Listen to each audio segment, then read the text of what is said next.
Hi guys, day 4 leave സീരീസിൽ ഇന്ന് ചെയ്യുന്ന ബട്ടൺ ഹോൾ സ്റ്റിച്ച് അല്ലാന്നാണെങ്കിൽ ബ്ലാങ്കറ്റ് സ്റ്റിച്ച്. ഓൾറെഡി ഫ്ലോറൽ സീരീസിൽ ഞാൻ ഈ ബ്ലാങ്കറ്റ് സ്റ്റിച്ച് വെച്ചിട്ട് ഒരു ഫ്ലോറിൽ ചെയ്തിട്ടുണ്ടായിരുന്നു. അത് ഞാൻ ഡിസ്ക്രിപ്ഷൻ ബോക്സിൽ അതിൻ്റെ ലിങ്ക് കൊടുത്തേക്കാം. സോ ഇതും എളുപ്പത്തിൽ ചെയ്യാൻ പറ്റിയൊരു ലീഫ് മോട്ടീഫാണ്.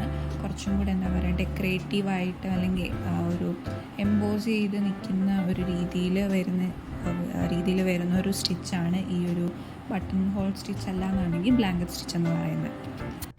അപ്പോൾ ഇത് ചെയ്യുന്നത് എങ്ങനെയാണെന്ന് വെച്ചാൽ, നമ്മളിപ്പം ലീഫ് മോട്ടീഫ് ആണല്ലോ ചെയ്യുന്നത്, അതിൻ്റെ എഡ്ജ് പോർഷനിൽ നിന്ന് നമ്മൾ നീഡിൽ എടുക്കുക. എന്നിട്ട് ആ എഡ്ജ് പോർഷൻ്റെ കുറച്ച് ഒരു ഡിസ്റ്റൻസിൽ നമ്മൾ പിന്നെയും ഇൻസേർട്ട് ചെയ്യുകയാണ് നീഡിൽ ചെയ്യുന്നത്. ഒരു ലൂപ്പ് പോലെ ക്രിയേറ്റ് ചെയ്തെടുക്കും. എന്നിട്ട് താഴെ നിന്ന് നമ്മൾ നീഡിൽ എടുക്കുക. എന്നിട്ട് ആ ലൂപ്പിൻ്റെ ഉള്ളിൽ കൂടി എടുത്ത് നല്ല ടൈറ്റായിട്ട് വലിച്ചെടുക്കുകയാണ് ചെയ്യുന്നത്.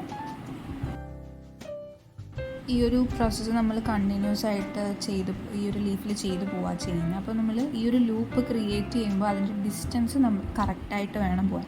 ആദ്യം ചെയ്തതിൻ്റെ അത്രയും ഗ്യാപ്പ് തന്നെ ആയിരിക്കണം രണ്ടാമത് ചെയ്യുമ്പോഴും, അല്ലെങ്കിൽ വലുതും ചെറുതും ഒരു ഷോർട്ട് ലോങ് ഡിസ്റ്റൻസ് എന്നുള്ള രീതിയിൽ കാണാൻ അത്ര ഭംഗി ഉണ്ടായിരിക്കത്തില്ല ലീഫ് ചെയ്ത് വരുമ്പോഴത്തേക്ക്.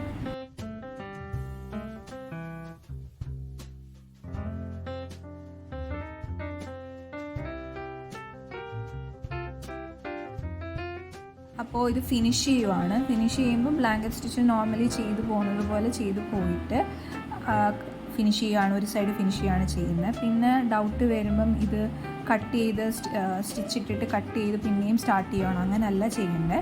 അടുത്ത സൈഡ് നമ്മൾ ചെയ്യുമ്പോഴത്തേക്ക് ഇപ്പോൾ ഞാൻ ചെയ്യുന്നത് പോലെ ഒരു സെൻറ്ററിലായി ഒരു ലോങ് സ്റ്റിച്ച് ബാക്കിൽ നിന്ന് എടുത്തിട്ട് ഒരു ചെറിയൊരു ഷോർട്ട് സ്റ്റിച്ച് വെച്ച് നമ്മൾ ഇൻസേർട്ട് ചെയ്യുകയാണ്. പിന്നെ നമ്മൾ എവിടെ നിന്നാണോ സ്റ്റാർട്ട് ചെയ്തത് അവിടെ നിന്ന് തന്നെ പിന്നെയും നീഡിലെടുത്ത് ചെയ്തു പോവുകയാണ് ചെയ്യുന്നത്. അപ്പോൾ സെൻറ്ററിൽ കൂടെ ആണ് നമ്മൾ ഈ ഒരു ബ്ലാങ്കറ്റ് സ്റ്റിച്ചിൻ്റെ ആ ലൂപ്പ് ക്രിയേറ്റ് ചെയ്ത് പോകുന്നത്. അപ്പോൾ നമുക്ക് ഒരു 3D എഫക്റ്റായിട്ട് തോന്നിക്കുന്നൊരു രീതിയിലാണ് ഈ ലീഫ് ചെയ്തേക്കുന്നത്. സോ എല്ലാവർക്കും ഈ വീഡിയോ ഇഷ്ടപ്പെട്ടു എന്ന് വിശ്വസിക്കുന്നു, ഹെൽപ്ഫുൾ ആവുന്നുണ്ടെന്ന് വിശ്വസിക്കുന്നു. സോ സപ്പോർട്ട് ചെയ്യുക, ലൈക്ക് ചെയ്യുക, ഷെയർ ചെയ്യുക, സബ്സ്ക്രൈബ് ചെയ്യാത്തവരുണ്ടെങ്കിൽ സബ്സ്ക്രൈബ് ചെയ്യുക. Thank you for watching.